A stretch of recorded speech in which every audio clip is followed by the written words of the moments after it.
So another good overall sort of in general point to understand, to have a good approach to the ISA 620 standard. Whenever you start reading the detail, you know what the general understanding is. What are we trying to achieve with the standard? Let's go with the big picture first. And so let's answer the question, why is there even an ISA for this? So we've discussed what an auditor's expert is, and we understand that an auditor's expert is somebody who has skills where we don't have skills and we need them on the team. So they become part of the audit team. So fair enough. But there are already standards which govern all of those processes, from pre-engagement all the way through to reporting. So why do we now need an extra one when this person is just going to become part of our team? So let's talk about why there is an ISA specifically in the case of when an auditor uses their own expert. Okay, so the standard setters, when they set the suite of auditing standards, are trying to give the auditor an entire approach which is fail-safe.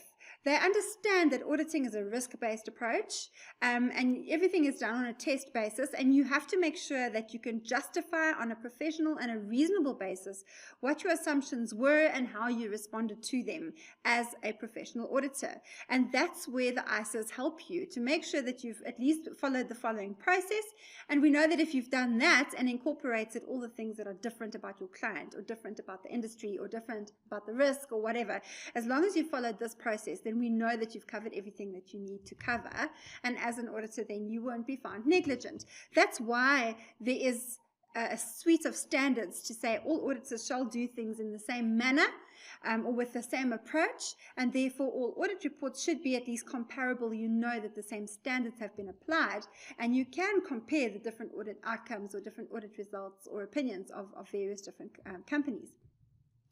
So the ISAs are issued specifically where the standard setter realizes that when faced with specific situations, the auditor is going to be found vulnerable. They're going to be found in a very tricky situation where it could very easily be a questionable issue in, say, a court of law. Let's just say this is an area where you cannot leave the auditors just to do their own thing without any guidance, because then in that case, they might come up with two completely different approaches on two different clients. And then how do we know that they've considered everything that needs to be considered? So in an area of vulnerability, it means that you can question the auditor here. You could say that you don't think that the auditor has done his work properly because he was just left to his own devices, or because situations are so very different, and you would have done something differently. And where the standard setter has realized that that is a loophole, that's a potential threat to the auditor, they have given a standard with extra guidance to make sure in this tricky situation, Mr. Auditor, you need to also consider these additional things, or you need to take this approach, and then we can protect you. We can say that you have followed the standards, and even if somebody then questions your opinion, you can say the opinion is professional and it's definitely not negligent. So where is the vulnerability then when we're using the work of an auditor's expert? Well, basically, at the end of the day, you know, we are trying to express a professional audit opinion on a set of financial statements, and we have to gather evidence to support that opinion. In this case, we are exposed because the evidence that we're going to collect about maybe a really big part of the financial statements, or a very important part of the financial statements, is not even going to come from us. It's going to come from an expert that we've employed. And as soon as you start using the work of another person, it opens up a whole can of worms. Is that person qualified? Do they have the right experience? Did they really understand what they were doing? Did they understand what the objective of the audit was? Did they understand when they got their own evidence to help the auditor, what the auditor was trying to do and how critically important that was, and that people would be relying on that work? And all of those questions get asked about the expert and whether the auditor was justified in using that particular person or by letting the person do that kind of work. And at the end of the day, the audit's opinion is the auditor's opinion. The auditor cannot say, but the expert said. Unless, of course, he's followed the right process for the expert, which is why we have ISA 620. He cannot say, well, I'm deferring my opinion to that guy because that guy is the one that did the work. You can't do that as an auditor. It's your head on the block at the end of the day with the auditor's opinion. So now you have got your head on the block about an opinion, but you're relying on somebody else to give you the work to justify that. And that's where the vulnerability comes in terms of ISA 620.